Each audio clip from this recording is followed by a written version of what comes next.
골목 안은 심한 악취가 났다. 후레쉬로 비춘 골목 안쪽은 완전히 난장판이었다.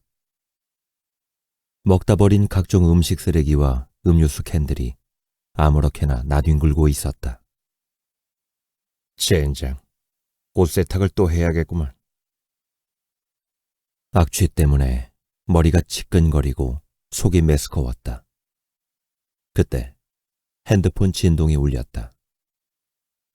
강형사이다. 이명사님, 발신지 추적을 해봤는데 어딘지는 정확히 안 나오네요.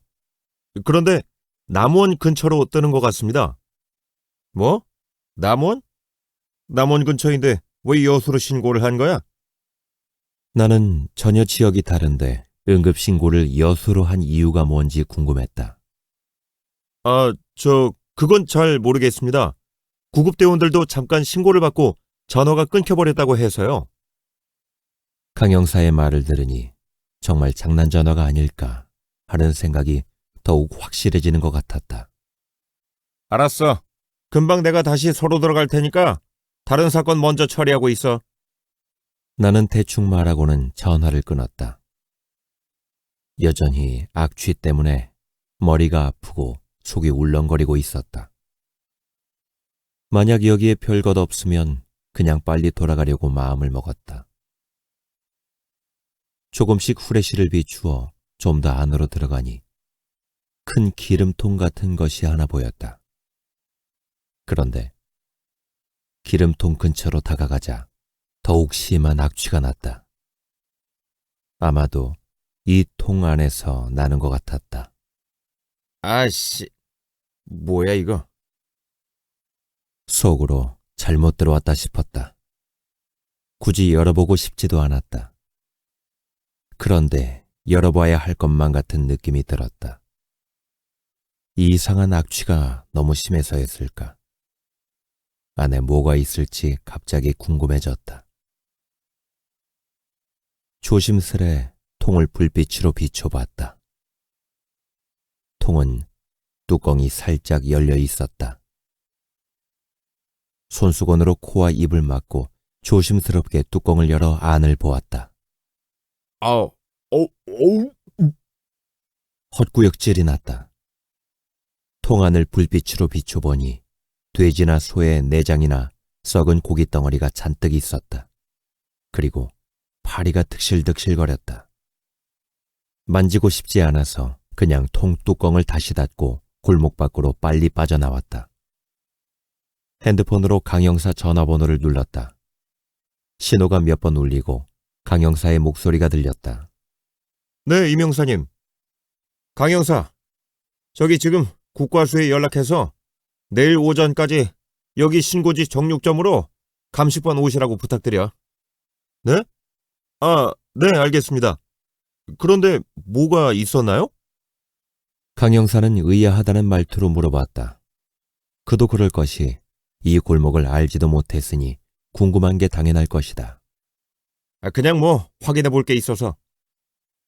그리고 근처 지구대에 연락해서 여기 정육점 주변에 순찰차 내일 아침까지 고정되기 부탁드리고 혹시 누가 이 근처 지나가는지 확인 좀 해달라고 부탁드려.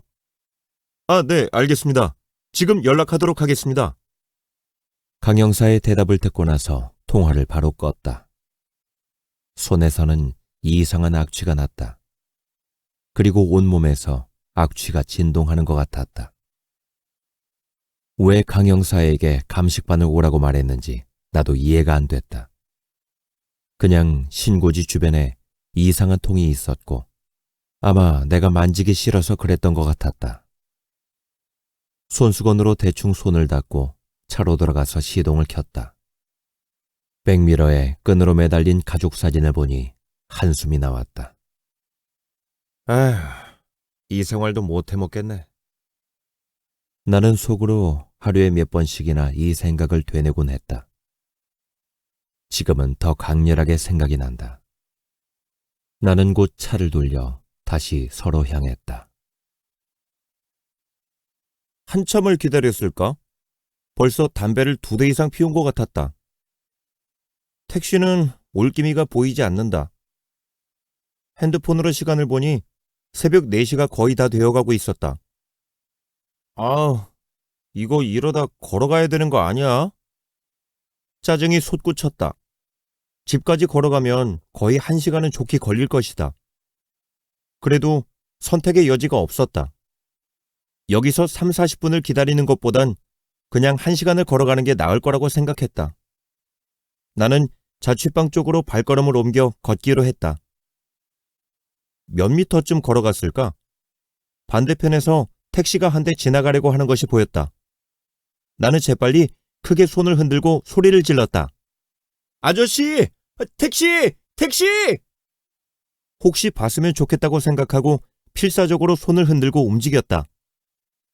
점점 가까이 지나쳐갈 때쯤 다시 한번 크게 손을 흔들고 외쳤다. 여기요! 택시! 택시! 택시는 나를 못 봤는지 휘잉하고 그냥 반대로 지나쳐갔다. 그런데 이상하게도 아까 나를 그냥 무시하고 지나쳤던 택시와 차종이 비슷하게 생겼었다. 그리고 아까 화가 나서 잠깐 봤던 택시 뒷번호판 숫자가 얼추 비슷해 보였다. 어? 뭐지 저 택시는? 아까 그 택시 아닌가? 나는 속으로 아까 그 택시가 지금 다시 반대 방향으로 지나갔다고 생각이 들었다. 아닌가? 그런데 아니라고 하기엔 이 시간 이 동네에 택시도 잘 다니지 않고 그리고 차종이 똑같아 보였다. 아, 몰라. 빨리 집에나 가야겠다. 요즘 택시는 싸가지가 없어.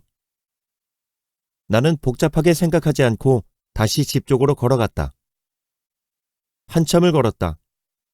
술을 많이 마셨는지 술 기운이 올라오고 다리가 아파 잠깐 버스 정류장 벤치에 앉았다.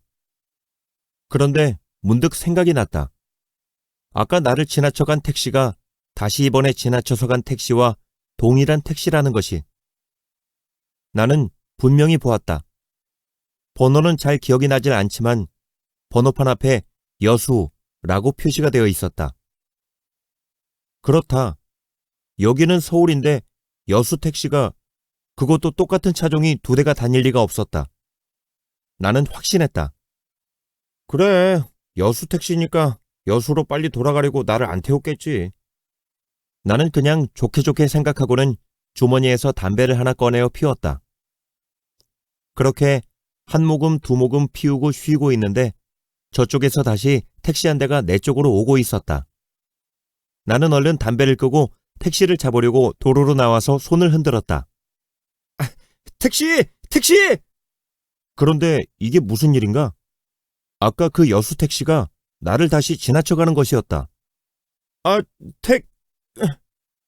그 순간 나를 지나쳐가던 택시의 안을 보았다. 슬로우 비디오처럼 그 순간이 지나갔다. 한 손님이 택시 뒷좌석에 누워있는 것이. 뭐지? 의아했다. 손님은 누워있는데 차는 왔다 갔다 하고 있는 상황이. 여수에서 술 먹고 택시를 타고 서울까지 온 건가? 잠이 들어서 헤매고 있나? 나는 오만 가지 생각이 들기 시작했다. 그런데 택시가 지나간 자리에 물이 흐른 것 같은 자국이 있었다. 그리고 마침 다른 승용차가 헤드라이트를 켜고 도로를 달려오고 있었다. 나는 헤드라이트 불빛에 그 물자국을 바라보았다.